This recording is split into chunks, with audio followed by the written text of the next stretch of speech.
Good evening each and everyone. आज का हमारा टॉपिक है रेक्टिफिकेशन ऑफ एरर्स। अब रेक्टिफिकेशन ऑफ एरर्स मतलब आप जब अकाउंटिंग कर रहे थे तो थोड़ा सा अकाउंटिंग का प्रोसेस समझो, और जिन लोगों ने जर्नल एंट्री नहीं पढ़ी है, जिनका नया नया एडमिशन है, वो थोड़ा ढंग से समझे। अकाउंटिंग का प्रोसेस स्टेप बाय स्टेप पूरा समझा रहा हूँ। पहले हम क्या करते हैं, ट्रांजेक्शन्स को करते हैं आइडेंटिफाई।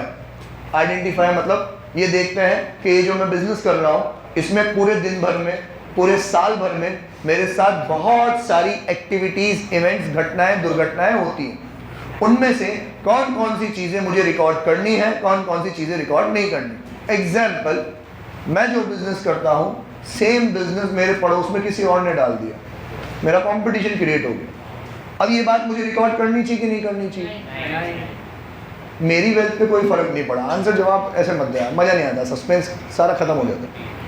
दो, मेरे बिजनेस के लिए बहुत इंपॉर्टेंट चीज़ है, फिर भी अकाउंटिंग में इसको रिकॉर्ड नहीं करते। तो आइडेंटिफाई करना है क्या रिकॉर्ड होगा, क्या रिकॉर्ड नहीं होगा। सर कैसे आइडेंटिफाई करते हैं, हम पहले सीख चुके हैं, मौका मिलेगा दोबारा बताऊंगा, अभी मैं प्रोसेस बताऊँ। पहले तो आइडेंटिफाई करेंगे क्या रिकॉर्ड करना है। आइडेंटिफाई कर लेंगे तो अगला स्टेप हम उसकी करेंगे रिकॉर्डिंग। रिकॉर्डिंग होती है 3 अलग अलग कैटेगरी की बुक्स में। सबसे पहले हमने सीखा जर्नल बुक, सारे ट्रांजैक्शन की जर्नल एंट्री करना सीखी। सीखेगी या नहीं सीखी? अगर मैं जो बात बोल रहा हूँ उससे आप फेमिलियराइज भी नहीं हो कि जैसे अम्मा ये क्या है जर्नल बुक रिकॉर्डिंग, ये अम्मा ये रिएक्शन दे सकता है। बाकी सबको तो पता है ना जर्नल बुक क्या है। जर्नल बुक के बाद हमने सीखी कैश बुक। सबको पता है कैश बुक क्या है। हमने क्या सीखा कि जो ट्रांजेक्शन आज तक जर्नल में रिकॉर्ड होते थे उसमें से कैश के ट्रांजेक्शन निकल के अब कहाँ रिकॉर्ड हो जाएंगे, कैश बुक। मीन्स कैश के ट्रांजेक्शन कैश बुक में, अब वो जर्नल में रिकॉर्ड नहीं होंगे। फिर तीसरी बुक हमने कौन सी सीखी, subsidiary book. Subsidiary book special purpose book. Special purpose book मतलब किसी एक सिंगल नेचर के ट्रांजेक्शन के लिए पूरी बुक बना दी। क्यों सर? क्योंकि वो ट्रांजेक्शन होता ही इतनी बार था। मैं दुकान लेके बैठा हूँ सेल करने के लिए, सेल के ट्रांजेक्शन बहुत सारे हो रहे हैं, तो मैंने एक नई बुक बना दी, सेल्स बुक। सेम तरीके से purchase book, sales return book, purchase return book. ठीक है, तो देखा जाए तो 6 बुक हो गई। सब्सिडरी बुक तो एक कैटेगरी है, उसके अंदर 4 बुक हमने सीखी है, sales book, purchase book, sales return, purchase return. याद आ रहा है सब? हाँ। अब अगर राम मेरा एक कस्टमर है, मैं उसको गुड्स बेचता हूँ, तो जब मैं उससे गुड्स सेल करता हूँ तो उसके ट्रांजेक्शन रिकॉर्ड होते हैं सेल्स बुक, जितनी ही बार सेल करूँ।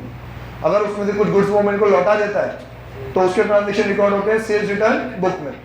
फिर जब जब जरूरत पड़ती है मैं पैसे मांगता हूँ, राम मुझे पैसे दे देता है तो वो कहाँ रिकॉर्ड होता है, कैश बुक में। और राम को अगर मैं कोई डिस्काउंट वगैरह देता हूँ तो वो रिकॉर्ड होता है जर्नल बुक में। तो एक ही जो मेरा कस्टमर था राम, उसके ट्रांजेक्शन जर्नल में भी रिकॉर्डेड है, कैश बुक में भी रिकॉर्डेड है, सेल्स बुक में भी है, सेल्स रिटर्न बुक में भी है। अब मैं कहूँ राम मेरा एक ऐसा व्यापारी है जिससे मैं कुछ आइटम परचेज करता हूँ और कुछ आइटम में उसको सेल भी करता हूँ, किसी ने रोक थोड़ी लगा रखी। तो फिर उसके कुछ ट्रांजेक्शन परचेज बुक में भी है, परचेज रिटर्न बुक में भी है।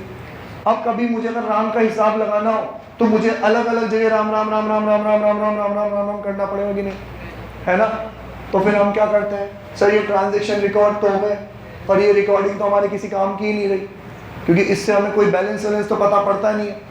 अगर कभी राम आके पूछे मेरा बैलेंस क्या है, मुझे पता ही नहीं है। श्याम पूछे बैलेंस क्या है, पता ही नहीं है। मेरे पास फर्नीचर कितना है, मुझे पता ही नहीं है।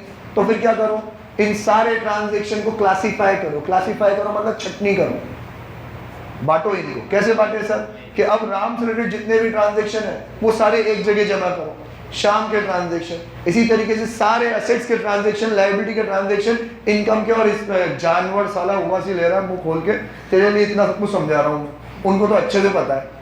ठीक है, तो हमने करा एक बुक बनाई जिसका नाम लिया लेजर। अब हम क्या करेंगे, सारी किताबों से ट्रांजैक्शंस निकाल के इस लेजर में उनके पर्टिकुलर अकाउंट में लेके जाएंगे। तो अकाउंट का मतलब भी समझ लो, मैंने बोला था बाद में समझाऊंगा। अकाउंटेंसी एक सब्जेक्ट जिसमें किसके बारे में पढ़ेंगे, अकाउंटिंग के बारे में। अकाउंटिंग मतलब हिसाब किताब। हिसाब कैसा होना चाहिए, बराबर, मतलब डेबिट इक्वल्स टू क्रेडिट। तो अकाउंटेंसी हो गया, अकाउंटिंग हो गया। अकाउंट का मतलब लेजर में वो पर्टिकुलर प्लेस जहां पे हम उस आइटम से रिलेटेड सारे ट्रांजैक्शन रिकॉर्ड करेंगे। अब लेजर में आपने लेजर पढ़ रखी है, तो देखो मैं ये इसको बोलता हूं राम अकाउंट। तो राम का अकाउंट मतलब क्या? लेजर की बुक में राम की वो प्लेस जहां उससे रिलेटेड सारे ट्रांजैक्शन एक साथ रिकॉर्ड हो जाएंगे, उसको बोलेंगे राम अकाउंट। और अब जब आप जर्नल एंट्री करते हो, थोड़ा खुले दिमाग से समझना, बहुत गहरी बात बता रहा हूं, जब आप जर्नल एंट्री करते हो तो आप लिखते हो Ram account debit to sale. तो ये एक तरीके का कमांड है, आप इंस्ट्रक्शन दे रहे हो कि राम के अकाउंट को डेबिट कर दो। डेबिट कर दो मतलब डेबिट साइड पे रिकॉर्ड कर दो। क्यों सर? Because of sales. तो अपन लिखते हैं Ram account debit to sales. याद आया कि नहीं? समझ में आ रहा है कि नहीं? अब राम का अकाउंट है ना, मतलब राम की ये पर्टिकुलर प्लेस जहां उससे रिलेटेड सारे ट्रांजैक्शन रिकॉर्ड हो जाएंगे, सेल हो, परचेज हो, sales return, purchase return, payment, discount सब आ जाएगा। तो एट द एंड क्या लग जाएगा उसका? बैलेंस, कि राम से हमें पैसे लेने हैं कि देने हैं, अम्मा प्लीज। लेजर हो गई। फिर मैंने लेजर के बाद ट्रायल बैलेंस पढ़ाया था। तो फिर मैंने ये सारे इंट्रोडक्शन मैंने धीरे धीरे धीरे धीरे आपको चैप्टर की स्टार्टिंग में दे रखे हैं, ठीक है ना। तो जब मैंने लेजर का इंट्रो दिया था तब ये सारी बातें बताई थी। फिर मैंने आपसे कहा कि याद है छोटू मोटू की कहानी सुनाई थी हमारे अब्दुल्ली सर की, जो सेठ जी बन गए थे और मैं उनके अंदर अकाउंटेंट छोटू था। वो गले पे बैठते थे सेठ जी हमारे, अकाउंटेंट पीछे टेबल पे, ठीक है। एक बार उनके सामने राम आया, राम ने उनसे पूछा भाई साहब मेरा बैलेंस बताओ। अब्दुल्ली सर ने मुझसे पूछा कि राम का बैलेंस बता। मैं राम को ढूंढ रहा हूँ, राम राम राम राम राम राम राम राम कर रहा हूँ। उन्होंने मेरे को दी खींच के कि तेरे को अकाउंटिंग पूरी नहीं आती क्या, कि सिर्फ ट्रांजैक्शन को रिकॉर्ड करने से काम नहीं चलता, क्या करना होता है उनकी क्लासिफिकेशन। लेजर में राम का अकाउंट बना, राम का अकाउंट बनाएगा, सारे ट्रांजैक्शन एक साथ आ जाएंगे तो बैलेंस पता पड़ जाएगा। फिर अगले बार वापस से राम आया और मैं मेरी गलती से सीख चुका था, तो फिर उन्होंने बोला राम का बैलेंस बता। तो मैंने क्या करा, अब मैं रिकॉर्डिंग में राम राम राम राम राम नहीं कर रहा हूँ, मैंने लेजर में राम का अकाउंट खोला, राम का अकाउंट खोल के बता रहा हूँ कि देखो सेठ जी राम को हमने इस तारीख को सेल किया, इस तारीख को सेल किया, इस तारीख को सेल करा, इस तारीख को परचेज, ये पेमेंट, ये डिस्काउंट, अब इसका बैलेंस है। तो उन्होंने एक और खींच के दी, क्या बोला, जितना पूछा उतना जवाब दे। क्या पूछा तुझसे कि बैलेंस बता, पूरी की पूरी राम कहानी क्यों बता रहा है, क्या चाहिए, ओनली एंड ओनली बैलेंस। तो मुझे समझ में आया कि भाई साहब को कहानी से मतलब नहीं है, किससे मतलब है, बैलेंस से। और ये बैलेंस निकालने के लिए ये कहानी एक जगह इकट्ठी होना जरूरी है। कहानी को एक जगह इकट्ठी होने के लिए सारे ट्रांजैक्शंस को रिकॉर्ड करना जरूरी है। ट्रांजैक्शंस को रिकॉर्ड करने के लिए उनको आइडेंटिफाई करना भी जरूरी है। तो अब पता पड़ा कि जरूरत तो सिर्फ किस चीज की है, बैलेंस की। उन बैलेंस की वजह से इतना सारा लेखा जोखा करना पड़ा। अब बैलेंस के लिए मैंने क्या करा कि सर क्लासिफिकेशन हो गया ना, सबके अपने अपने अकाउंट बन गए ना, सबके अपने अपने अकाउंट बन गए, तो उन अकाउंट का जो बैलेंसेस है उन बैलेंसेस की आप बना दो समरी। क्या बना दो, समरी। समरी के लिए हमने एक और एक स्टेटमेंट बनाया, सिंगल पेज का स्टेटमेंट बनता है। अभी तक जो बातें हो रही थी, journal, cash book, subsidy book, ledger, ये मोटे मोटे पुलिंदे हैं, बड़ी बड़ी किताबें हैं। इसमें सारे ट्रांजैक्शन वॉल्यूमिनस फॉर्म में क्या होता है, रिकॉर्ड होते हैं। अब मुझे चाहिए उन सारी रिकॉर्डिंग का, सारे ट्रांजैक्शन का कोर, क्रक्स, मुझे सिर्फ चाहिए बैलेंस। तो मैंने एक पीस ऑफ पेपर लिया, उसमें सबके नाम लिखे, राम, श्याम, सोहन, मोहन, रोहन, सारे नाम लिखे, सारे असेट्स, लायबिलिटी, इनकम और एक्सपेंस, सबकी लिस्ट बनाई। अब किसी का बैलेंस होगा डेबिट, किसी का बैलेंस होगा क्रेडिट। तो मैंने दो कॉलम बनाए, डेबिट बैलेंस और एक क्रेडिट बैलेंस। मुझे पता है, शुरू से मैंने ये सीखा है कि हर ट्रांजैक्शन के दो इफेक्ट, एक डेबिट और एक क्रेडिट, तभी तो हिसाब बराबर होगा। तो जब एक चीज डेबिट जाएगी, एक चीज क्रेडिट जाएगी, तो एक का बैलेंस डेबिट होगा, एक का बैलेंस क्रेडिट होगा। शुरू से अगर डेबिट और क्रेडिट बराबर है तो हमेशा ये डेबिट इक्वल टू क्रेडिट तो रहेगा ही रहेगा, तभी तो हिसाब बराबर होगा। तो ये ट्रायल बैलेंस एक तरीके की समरी भी है और एक तरीके से अरिथमेटिकल एक्यूरेसी चेक करने का टूल भी है। क्या चेक करने का, अरिथमेटिकल एक्यूरेसी, ये चेक करने का कि यहां से यहां तक जो भी ट्रांजैक्शन मैंने रिकॉर्ड करे हैं उन सब में हिसाब बराबर है कि नहीं। क्योंकि जितना बैलेंस डेबिट में होगा शॉर्ट उतना ही क्रेडिट में होना चाहिए।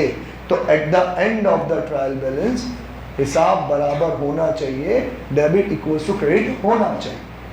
और अगर, अब सुनना चैप्टर पे आते हैं हमारे, अगर ये दोनों साइड बराबर नहीं है, मतलब ये बात तो तय है कि कहीं ना कहीं कोई ना कोई गलती है ना, गलती है तो ही तो हिसाब बराबर नहीं हुआ।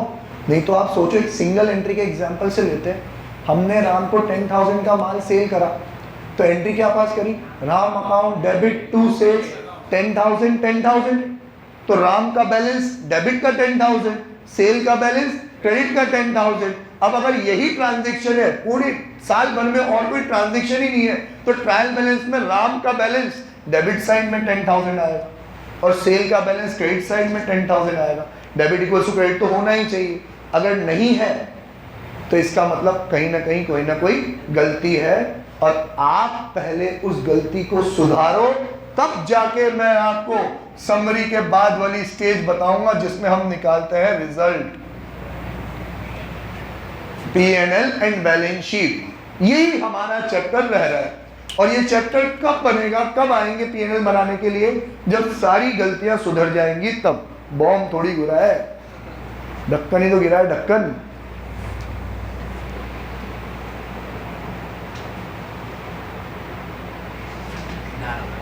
हाँ मैं जानता हूँ। इंशाअल्लाह मैं फाइनल स्टेज पे लेके जाऊं, उससे पहले इंश्योर करना है सारी गलतियां सही, मतलब पूरी अकाउंटिंग सही है कि नहीं। अब अकाउंटिंग सही चेक करने के लिए क्या बनाएंगे, ट्रायल बैलेंस। ट्रायल बैलेंस हमेशा बराबर हो गया बराबर तो सही, नहीं है तो गलतियां हैं। अब गलतियां हैं तो पहले तो गलतियां ढूंढनी पड़ेगी, और ये हमारे अकाउंट एजुकेशन सिस्टम का फेलियर है। क्या फेलियर है कि ये लोग गलतियां ढूंढना नहीं सिखाते, सिर्फ गलतियों को रेक्टिफाई करना सिखाते। और गलतियां ढूंढना सीखने के लिए सालों साल की ट्रेनिंग लगती है, इतना आसान नहीं। सोचो आप इमेजिन करो, आपके मोहल्ले में जो सबसे बड़ी दुकान है उसके यहाँ पे कितने नौकर काम करते हैं। जैसे हमारे मोहल्ले में सबसे बड़ी दुकान में लो तो हरियामल बागूमल, मतलब किराना है, किराना स्टोर है। उसके यहाँ एट ए टाइम 8 से 10 लड़के काम करते हैं, और 2 भाई, वो भी 2 भाई 10 लड़के 12 जने काम करते हैं दिन भर। सोचो कितना माल सेल करते हैं, 12 जने दिन भर बिजी हैं तो कितना काम सेल करते होंगे, तो कितने सारे ट्रांजेक्शन होते होंगे। एक दिन के इतने ट्रांजेक्शन तो साला ये तो 365 दिन के ट्रांजेक्शन है सर, क्योंकि ट्रायल बैलेंस तो कब बनता है, at the end of the year के लिए। तो साल भर में न जाने कितने ट्रांजेक्शन होंगे, मैं तो गिनती भी नहीं लगा सकता। और उन सारे ट्रांजेक्शन में से आपका सिर्फ ये कह देना कि ट्रायल बैलेंस मैच नहीं हुआ, कोई गलती है, तो ढूंढेगा कौन, आपका बाप ढूंढेगा कौन। ये तो घास के बोरे में से सुई ढूंढने बराबर हो गया। एक एक चीज को खंगालना पड़ेगा, हाँ खंगालना पड़ेगा। इसकी टेक्निक होती है, फॉरवर्ड और बैकवर्ड अप्रोच होती है, आपके सिलेबस में नहीं है, फिर भी समझा देता हूँ। हम कैसे चलेंगे, हम थोड़ा रिवर्स डायरेक्शन में चलेंगे। हम ये चेक करेंगे क्या ये ट्रायल बैलेंस सही बना है, क्या जो बैलेंस जिस साइड आने चाहिए थे सब आए हैं, क्या सही साइड पे लिखे हैं क्या। अगर ये सही है तो फिर चेक करेंगे क्या ये लेजर सही बनाया है क्या। कैसे कि जहाँ से जो चीज़ पोस्ट होनी चाहिए थी, जिस साइड में पोस्ट होनी चाहिए थी, जिस अकाउंट में पोस्ट होनी चाहिए थी, जिस अमाउंट से पोस्ट होनी चाहिए, side account amount, side account amount, तीनों सही है क्या। अगर सही है मतलब ट्रायल लेजर भी सही है, तो फिर कहाँ, रिकॉर्डिंग में। और एक एक बुक को चेक करो, क्या जर्नल की सारी एंट्री सही है, कैश बुक की सही है, सब्सिडी बुक की सही है। और ऐसे करके धीरे धीरे धीरे धीरे करके आपको गलतियां मिलेगी। जैसे जैसे गलतियां मिलती जाएंगी आप उनको सही करते जाओगे और चेक करते जाओगे, ये गलतियां सही हुई, ट्रायल बैलेंस टैली हुआ क्या, और अभी भी नहीं हुआ मतलब और कोई गलती। क्योंकि किसकी गारंटी है कि ट्रायल बैलेंस मैच नहीं हुआ तो गलती एक है कि अनेक है, किसने कहा। एक भी हो सकती है, अनेक भी हो सकती है, 100 भी हो सकती है, 1000 भी हो सकती है। तो जब तक ट्रायल बैलेंस टैली नहीं होगा अब आगे नहीं बढ़ सकते, P&L बैलेंस शीट नहीं बना सकते, गलतियां ढूंढनी पड़ेगी। और गलतियां चलो ढूंढ भी लिया, अब हमारे हम 11th क्लास में नन्हे मुन्ने बच्चे किसी डरा क्यों रहे हो, कौन करेगा ये सारा काम? तो तुम्हें नहीं करना, तुम्हें तो वो लोग गधे बनाए रखेंगे और क्या करेंगे, तुम्हें वो लोग खुद गलतियां ढूंढ के दे देंगे कि भैया हम ट्रायल बैलेंस बनाने गए ना, तो ट्रायल बैलेंस तो बना ही नहीं हमसे, हमें तो बहुत सारा ये मिसमैच आ गया, दोनों साइड मैच नहीं हुई, तो हमने क्या करा, गलतियां ढूंढना चालू कर दी। स्क्रूटिनी ऑफ बुक्स, क्या बोलेंगे, स्क्रूटिनी ऑफ बुक। स्क्रूटिनी मतलब डिटेल चेकिंग। हमने सारी बुक्स को डिटेल में चेक करा ना, तो कुछ ये 7-8 गलतियां निकली है भाई। क्वेश्चन बोल देगा 1 2 3 4 5 ये गलतियां हमें पता पड़ी है, चलो चुपचाप रेक्टिफाई करो, रेक्टिफाई करके ट्रायल बैलेंस बनाओ, सही है कि नहीं है, ठीक है, गलतियां वो ढूंढ देंगे, हम तो रेक्टिफाई करना है। अब जरा समझे, सिंपल एग्जांपल से समझाता हूं मैं आपसे। कुछ गलती इन बुक्स में होगी, कुछ गलती लेजर में पोस्टिंग करते टाइम हुई होगी। इंसान है ना यार, सबूत कैसे देंगे, इंसान हो तो सबूत क्या है, गलतियां, कि हम गलती करेंगे तो गलती तो कहीं भी होगी, ये भी इंसान बना रहा है, ये भी इंसान बना रहा है, ये भी इंसान बना रहा है, तो गलती तो सारी स्टेज में से कहीं भी हो सकती है। अब कहीं भी कोई गलती है तो उसको सही कैसे करेंगे? जैसे आपकी बुक में आपने अभी कोई डेफिनेशन का क्वेश्चन करा, उसमें आपने एक जीरो कम लगा दिया, ज्यादा लगा दिया, कैलकुलेशन में मिस्टेक हो गई, आप कैसे सुधारते हो उसको? अबे काय का चेक करके, आप ये यहाँ पे 10,000 लिखा हुआ है, अब इसको 12,000 करना है, तो कुछ गधे तो ऐसे 12,000 कर देंगे, कुछ गधे यूं कट करके ये 12,000 कर देंगे, कुछ तो उसकी पिक्चर ही बना देंगे, सारी खार पट्टी वही निकाल के ये 12,000, फिर वो भी गलत, तो फिर उसको भी काटेंगे, ऐसी रंगोली बनाएंगे किताब में कि मजा आ जाएगा, पता ही नहीं पड़ेगा अकाउंट की बुक है कि ये आर्ट एंड क्राफ्ट की बुक है। तो बेटा एक बात सुन लो रेक्टिफिकेशन के लिए, रेक्टिफिकेशन ऑफ एरर्स में स्ट्राइकिंग एंड ओवरराइटिंग अलाउड नहीं है।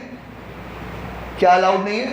Striking and overwriting. अकाउंटेंसी में कभी भी आप किसी अमाउंट को कट करके या उस पर ओवरराइट नहीं कर सकते, क्योंकि अगर ये पावर मैंने आपको दे दी तो न जाने कितने स्कैम होने लग जाएंगे। कैसे स्कैम होने लग जाएंगे कि मैं मेरी मोदी जी को बुक्स चेक करा के लाया और वापस लाके फिर से उसमें लिखा पढ़ी चेंज कर दी, तो मोदी जी का चेक करना किस काम का? तो जो आपने अकाउंटिंग कर ली उसको आप चेंज नहीं कर सकते। पर सर उसमें तो गलती है, फिर अगर आपको गलती सुधारनी है तो आपको एक एक्स्ट्रा प्रोसेस अपनाना पड़ेगा बाद में, जब आपको गलती मिली तब। पुराना कोई चेंज नहीं कर सकता। अकाउंटिंग में जो लिख चुका वो इतिहास है, इतिहास को कोई बदल सकता है नहीं। बदल किसको सकते हैं? फ्यूचर को। तो आगे बढ़ने से पहले एक एंट्री और सिखाऊंगा आपको। वो एंट्री क्या सिखाऊंगा? वैसे मैं बहुत बड़ी बड़ी बातें कर तो रहा हूँ, लेकिन है बहुत सिंपल, बहुत बहुत बहुत सिंपल। देखो समझो, पहले मैं लॉजिक से समझाता हूँ, फिर बहुत सिंपल एग्जाम्पल से समझाता हूँ। मान लो मैंने राम को गुड्स से सेल करे 10,000 के, पर मुझसे गलती क्या हुई कि एंट्री करते टाइम मैंने एंट्री 10,000 से ना करके 1,000 से कर दी। एंट्री करनी चाहिए थी मेरे को, यहाँ लिखता हूँ मैं, सब देखना प्लीज, एंट्री होनी चाहिए थी Ram account debit to sales 10,000, ये एंट्री होनी चाहिए थी। और उस टाइम मैंने आंखों का लेंस ढंग से लगा नहीं रखा था, तो मैंने को 10,000 देखने में दिक्कत हो गई, मैंने 1,000 लिख दिया वहाँ में। ठीक है, दोनों तरफ गलती होगी क्या? हाँ, हमारी मर्जी। मैं ऊपर से देख रहा था, बिल बुक हुआ 10,000 का बिल था, मेरे को ऊपर से 1 0 कम दिखा, मैंने 1,000 से एंट्री पास कर दी। इंसान होना यार, सबूत कैसे दूँ? तो 1,000 से एंट्री पास कर दी।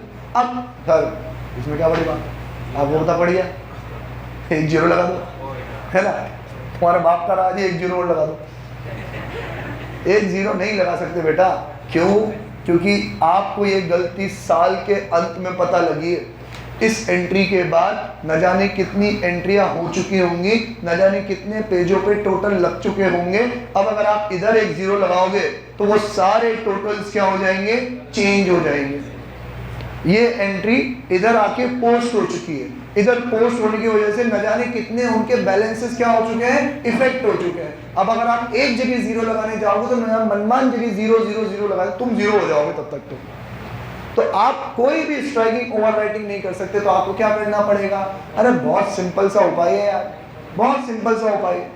जो एंट्री आपको 10,000 से करनी चाहिए थी, वो एंट्री आपने कितने से करी है? 1,000 से। एंट्री कितने से और करनी बाकी रह गई?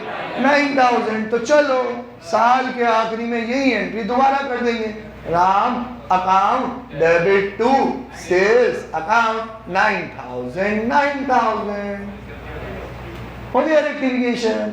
रेक्टिफिकेशन में सीखना क्या है, पुरानी गलती जो हो गई सो हो गई, वो इतिहास है, उसको चेंज नहीं कर सकते। अपन को अपना फ्यूचर खुद बनाना है, भाई नई एंट्री पास करनी पड़े। कितना सिंपल, अगर आपने कोई एंट्री कम अमाउंट से पास करी है तो रिमेनिंग अमाउंट से और पास कर दो, है ना। तो इसके ऊपर है इलस्ट्रेशन नंबर 1। अब तुम्हें ये पता तो होना चाहिए ना अम्मार की तरह कि जब हम सेल करते थे तो क्या एंट्री पास होनी चाहिए थी, वही एंट्री हमें पास करनी पड़ेगी। ये एंट्री पता है तेरे को, ये एंट्री है सेल की, ये आती थी तेरे को, ये आनी चाहिए। चिल्लाऊँ ना बेटा, हाँ बोल ना, डाउट में नहीं चिल्लाऊँ। उसमें भी सर 9000 के बदले में 900 ही हो गए तो तुम गधे हो। एक बार गलती करे इंसान है, बार बार सेम गलती करे। अब वो एक गधा था जतिन जैसा, ठीक है, वो जा रहा था यूँ, मैं ऐसे ही मजाक कर रहा हूँ, मजाक कर रहा हूँ, मैं जो आंसर भी दूंगा मजाक। अब क्या करा, वो जा रहा था यूँ जंगल में, फरहान जैसे एक अमीर बाप की औलाद ने उसके आगे हीरे पटक दिए, ठीक है। जतिन जैसा गधा हीरे को क्रॉस करके नहीं चला गया, वो ठोकर मार के लग गया, ये चमकता है, वो मेरे आंखों में तकलीफ दे रहा है, ठोकर मार के चला गया। तो फरहान ये भी गधा, यूँ सोच रहा है बेचारे गधे से गलती हो गई होगी, आगे गया और हीरे पटक दिए, गधा वापस चला गया, क्योंकि गधा है उसको पता नहीं है। लेकिन इंसान होता क्यों, फेंके हुए हीरे नहीं उठाता तू, मैं तो उठा लेता हूँ, मेरे आगे फेंक देना भाई, ठीक है। आया सुनो, हाँ ये सही कह रहा है सर, वापस गलती हो गई तो गलती थी ये कैसे पता पड़ा था हमको, गलती थी ये कैसे पता पड़ा हमको। सर ये एंड में ट्रायल बैलेंस टैली नहीं हुआ था, आपने गलती सुधारी, मैं वापस आपसे ट्रायल बैलेंस बनवाऊंगा, अब की बार ट्रायल बैलेंस टैली हो गया तो जयराम जी की, और अगर नहीं हुआ तो फिर गलती है, फिर ढूंढो, फिर तुम्हारी बत्ती जलेगी, है ना, ठीक, ओके।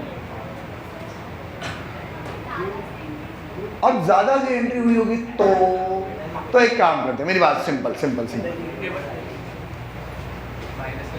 ये फरहान है, कौन सी गाड़ी है बेटा, ये लंबी वाली कौन सी गाड़ी लेके आया था तू, कार्निवल, हाँ बस लेके आया था, बस ड्राइवर ही बनेगा साले तू, ये बस लेके आया था, ठीक है। अब सुनना बेटा, आस्था, इसको जाना था 10,000 किलोमीटर, ठीक है। ये हमारा फरहान 1000 किलोमीटर गाड़ी चला के थक गया, वो पूछ रहा है आगे क्या, उन्होंने कहा नहीं अभी तो 9000 और चल रहे हैं, तो जो एंट्री 1000 से पास की थी वही एंट्री 9000 से और पास करनी पड़ेगी। लेकिन मालूम है ये दारू पी के 11000 किलोमीटर आ गया, ठीक है। तो अब 1000 किलोमीटर एक्स्ट्रा आ गया ना, और वहां के पूछ रहा है वो ठिकाना कहाँ है, तो क्या करना पड़ेगा, रिवर्स करना पड़ेगा कि नहीं करना पड़ेगा, गाड़ी यू टर्न लेके घुमानी पड़ेगी कि नहीं घुमानी पड़ेगी। तो सेम एंट्री क्या पढ़नी पड़ेगी बेटा, रिवर्स। अगर सही एंट्री ये थी Ram account debit to sales, और ये एंट्री एक्स्ट्रा अमाउंट से कर दी है, तो पीछे का एक टुंडा उड़ा थोड़ी सकते हैं अपन, हटाओ सर ये एक हटाओ और एक और जोड़, ऐसे थोड़ी कर सकते हैं। वो 11 पे 11 ही रहेगा। आपको पता है ना 1000 से एंट्री एक्स्ट्रा हुई है, तो उस 1000 से एंट्री क्या कर दो, रिवर्स। अब रिवर्स एंट्री क्या होगी, sales account debit to Ram account. समझ में आया कि नहीं आया? ये लॉजिक परफेक्ट है, यही रहेगा हमेशा। क्या लॉजिक है कि यार मुझे जितने से एंट्री पास करनी चाहिए थी उतने से नहीं करी है, तो और एंट्री पास कर दूंगा, और अगर जितने से करनी चाहिए थी उससे ज़्यादा ऐसे कर दी है तो फिर क्या कर दूंगा मैं, रिवर्स। समझे कि नहीं समझे? हाँ, अब अभी तो ये शुरुआत, गलतियों का तो कोई ईमान धर्म होता ही नहीं, होते ही सोच समझ के गलती थोड़ी करें जो पैटर्न में करेंगे। गलती तो गलती है, हम तो नशे में है। कौन सा नशा? सस्ता। तो सोचो कैसा होगा। तो गलतियों का तो कोई पार ही नहीं है। चलो एक दो गलती करते हैं अपन, सही, मतलब अब यार अम्मा ये समझ में नहीं आएगा जब तक कि जर्नल एंट्रीज के शुरू के 4-5 वीडियो तो नहीं देख लेगा। अगर तेरे को 15 दिन संवारने हैं तो 5 वीडियो तो तेरे को देखने ही पड़ेंगे, बाकी सब ने वो वीडियो देख रहे हैं, ठीक है। छोड़ देता हूँ, मैं नहीं करा था क्वेश्चन, लेकिन एक बात बस इतना बता दूँ, आपको ये आता है असेट लायबिलिटी इनकम और एक्सपेंस, हाँ, रेडी हो आप लोग? यही है जो है, पूरा रेक्टिफिकेशन में यही काम आएगा, इसके सिवा कोई काम नहीं। Are you ready? हाँ मिनल, जोर से, है ना? ओके चलो, जोर से एकदम। अब क्लास पूरी भरी हुई है अपनी, पता होना चाहिए, है ना? भावेश रेडी है? टेस्ट रहते है अपना थोड़ी है, जिसका भी हो। भावेश ने फेफड़ों में हवा भर ली है, आप लोग भी भर लो। स्टार्ट। असेट अगर इंक्रीज होगा तो असेट, अगर इंक्रीज पे डेबिट है तो डिक्रीज पे। असेट एंड लायबिलिटी दोनों आपस में क्या होते हैं? अपोजिट। तो ट्रीटमेंट भी कैसा होगा? अपोजिट। असेट अगर इंक्रीज पे डेबिट है तो लायबिलिटी इंक्रीज पे, लायबिलिटी अगर इंक्रीज पे डेबिट है तो डिक्रीज पे। बेटा एक क्लास इतनी जोर से बोली कि मेरा बीपी हाई हो गया, मैं गिर गया। बताया था ना मैंने आपको। लायबिलिटी और इनकम के होते हैं सेम रूल, सेम रूल तो सेम ट्रीटमेंट। लायबिलिटी इंक्रीज पे क्रेडिट है तो इनकम भी इंक्रीज पे। इनकम अगर इंक्रीज पे क्रेडिट है तो डिक्रीज पे। इनकम और एक्सपेंडिचर आपस में क्या है? अपोजिट। तो ट्रीटमेंट भी कैसा होगा?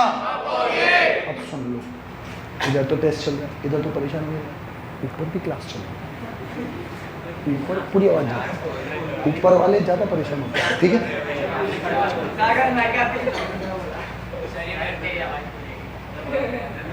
इनकम और एक्सपेंस आपस में होते हैं अपोजिट, ट्रीटमेंट भी होगा अपोजिट। इनकम अगर इंक्रीज पे क्रेडिट है तो एक्सपेंडिचर इंक्रीज पे। लास्ट है एक्सपेंडिचर अगर इंक्रीज पे डेबिट है तो डिक्रीज पे। डन होगा यही। अब देखो हमें क्या करना है रेक्टिफिकेशन में। अब सुनना, रेक्टिफिकेशन में हमें क्या करना है? हमें एक एक चीज को इंडिविजुअली जज करना पड़ेगा। कैसे जज करना पड़ेगा? कि एज पर करेक्ट एंट्री आपको लगता है कि मैंने राम को सेल करा है, तो राम को सेल करने से सेल होता है क्रेडिट, तो राम अकाउंट होना चाहिए डेबिट, तो राम अकाउंट डेबिट होना चाहिए था 10,000 से। तो ये चेक करो राम को डेबिट किया कि नहीं किया। अगर कर दिया है तो वेल एंड गुड, नहीं किया है, कम से डेबिट किया है तो और डेबिट कर दो, और अगर ज्यादा से डेबिट कर दिया है तो क्या कर दो? आप क्रेडिट कर दो। समझे कि नहीं? रिवर्स कर दो। सेम चीज सेल पे, as per correct entry cell क्या होना चाहिए? क्रेडिट। आपने क्रेडिट तो किया है लेकिन कम से किया है, तो और क्या करोगे? क्रेडिट। नहीं सर हमने ज्यादा से क्रेडिट कर दिया, तो फिर क्या करोगे आप? डेबिट। क्लियर है कि नहीं? समझे कि नहीं? तो अब पता क्या होना चाहिए कि एज पर ट्रांजैक्शन क्या चीज डेबिट होनी चाहिए थी, क्या चीज क्रेडिट होनी चाहिए थी, ये तुम्हें पता होना चाहिए। हमें एक्चुअल चीज पता होनी चाहिए, क्या डेबिट क्या क्रेडिट हमें पता होना चाहिए। वो गलती बताएगा कि यार मैंने तो इसको डेबिट कर दिया और इसको क्रेडिट कर दिया, ये इतने से डेबिट कर दिया, ये इतने से क्रेडिट कर दिया। तो मैं कंपेयर करूंगा कि भाई क्या डेबिट होना चाहिए था, कितने से डेबिट होना चाहिए था, और साले तुमने क्या कर दिया। और जिसको डेबिट करना था उसी को किया है, जितने से होना चाहिए था उसी से किया है, तो फिर कोई गलती नहीं। लेकिन अगर थोड़ा सा भी ऊंच नीच है तो फिर तो मेरे को रेक्टिफाई करना पड़ेगा। कल से अपन करेंगे इसके illustration. Bye, tata, see you.